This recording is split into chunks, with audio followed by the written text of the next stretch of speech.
Hello दोस्तों, मैं विक्रम कुमार और आप देख रहे हैं जय भीम लाइव।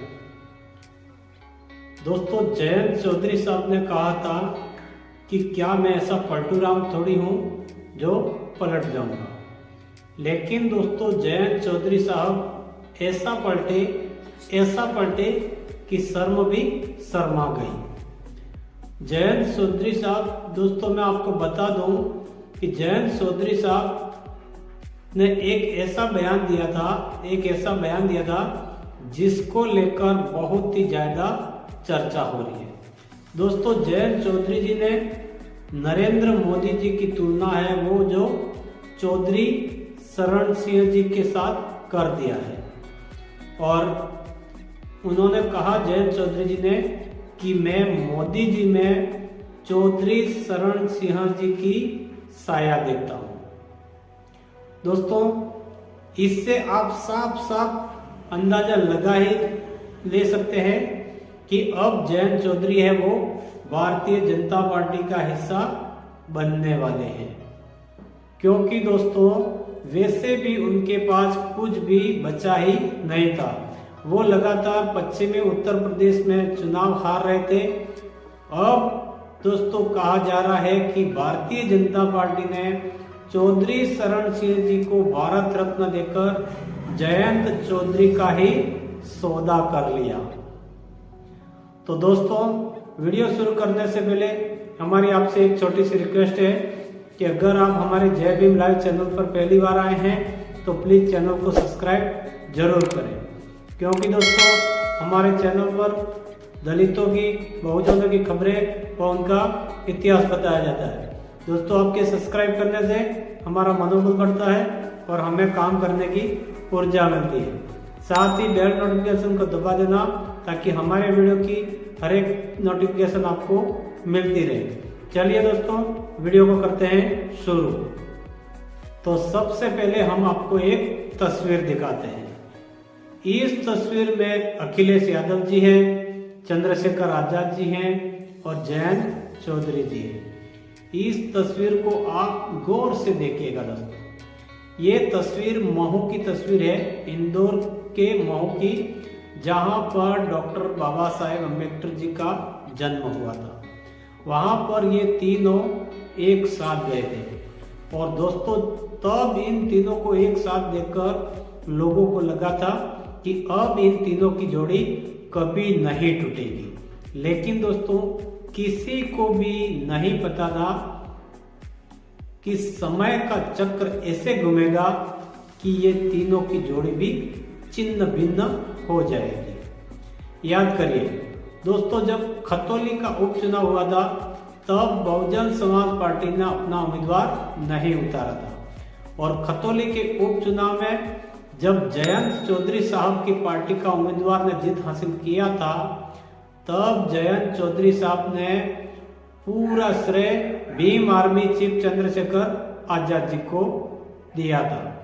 बाकायदा ऐलान किया गया था कि भाई चंद्रशेखर आजाद जी अब हमारे साथ हैं और कहा कि इनकी ही वजह से हम ये चुनाव जीते हैं।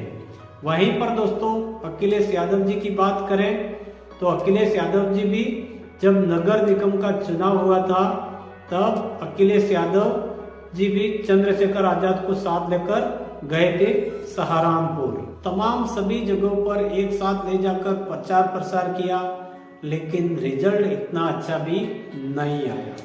तो दोस्तों, कुल मिलाकर चंद्रशेखर आजाद का, चाहे जयंत चौधरी हो या अखिलेश यादव जी हो, दोनों ने अपने अपने स्तर पर चंद्रशेखर आजाद जी का इस्तेमाल किया है।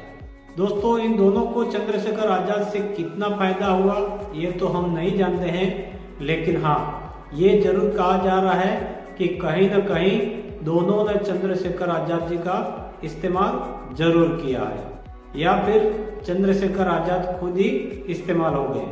दोस्तों, आपको एक बड़ी बात याद दिला रहा हूं कि जब जंतर मंतर पर एक बड़ा आंदोलन किया गया था चंद्रशेखर आजाद जी की तरफ से, क्योंकि उनको Z+ सिक्योरिटी की सुरक्षा की मांग के लिए दोस्तों दिल्ली के जंतर मंतर पर एक बड़ा आंदोलन किया गया था क्योंकि दोस्तों जून 2023 को उनके ऊपर जानलेवा हमला किया गया था। इसलिए मांग की गई थी सरकार से कि चंद्रशेखर आजाद जी को Z+ सिक्योरिटी देनी चाहिए, क्योंकि कभी भी इनकी जान जा सकती है, उन पर हमला हो सकता है, कोई भी उन्हें गोली मार सकता है। दोस्तों जब जंतर मंतर पर प्रदर्शन हुआ तो वहां जयंत चौधरी भी नजर आए।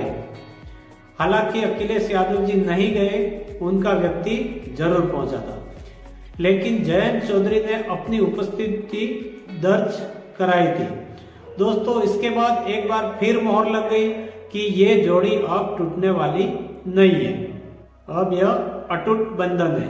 हालांकि अखिलेश यादव की बात की गई कि अखिलेश यादव जयंत चौधरी से नाराज है, या फिर ये कहे कि दोनों के बीच दूरियां कुछ ज्यादा ही बढ़ गई है। लेकिन जयंत चौधरी ने उस आंदोलन में ही ये ऐलान कर दिया कि चंद्रशेखर आजाद भी लोकसभा चुनाव लड़ेंगे, उन्हीं के निशान पर चंद्रशेखर चुनाव लड़ेंगे। लेकिन दोस्तों जयंत चौधरी ऐसे बदले कि अब चंद्रशेखर आजाद भी उनसे नाराज लग रहे हैं। और दोस्तों जाहिर सी बात है, क्योंकि यहाँ पर दोस्तों विचारधारा का खेल है, और जहां जयंत चौधरी अब बीजेपी का दामन थाम लेंगे तो जाहिर सी बात है, हकीकत की बात है कि बुरा तो लगेगा ही, और बुरा लगा।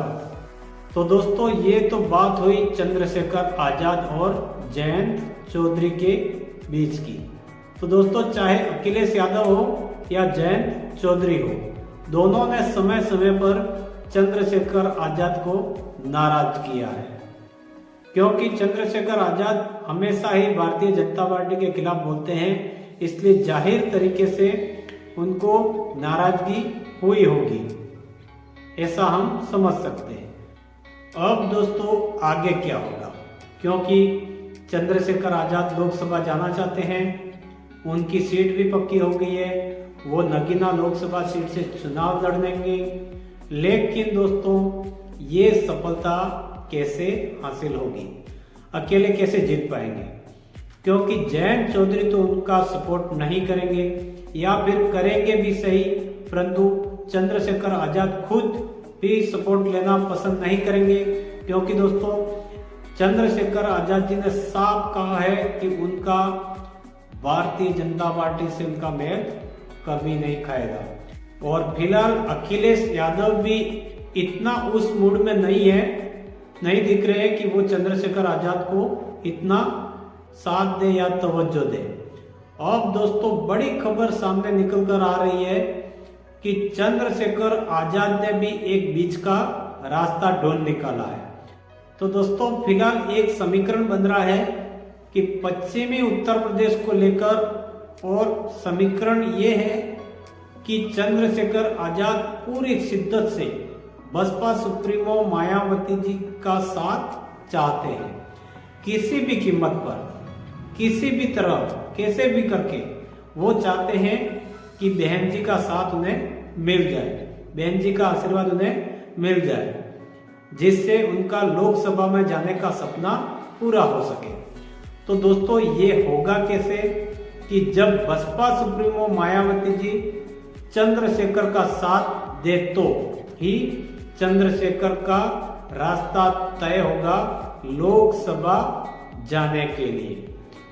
अभी की दोस्तों मैं एक बड़ी खबर आपको बता देता हूं कि जयंत चौधरी को इंडिया गठबंधन से जाने के बाद, भारतीय जनता पार्टी में शामिल होने के बाद, यह भी संभावना बन रही है कि मायावती जी इंडिया गठबंधन का हिस्सा बन सकती है।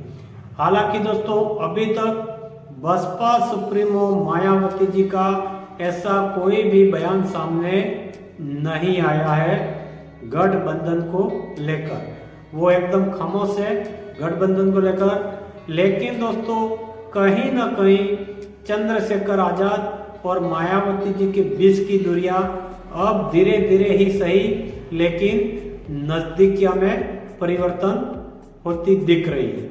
तो दोस्तों इस पूरी खबर पर आपकी क्या राय है, क्या चंद्रशेखर आजाद और बसपा सुप्रीमो मायावती जी को एक साथ में आना चाहिए?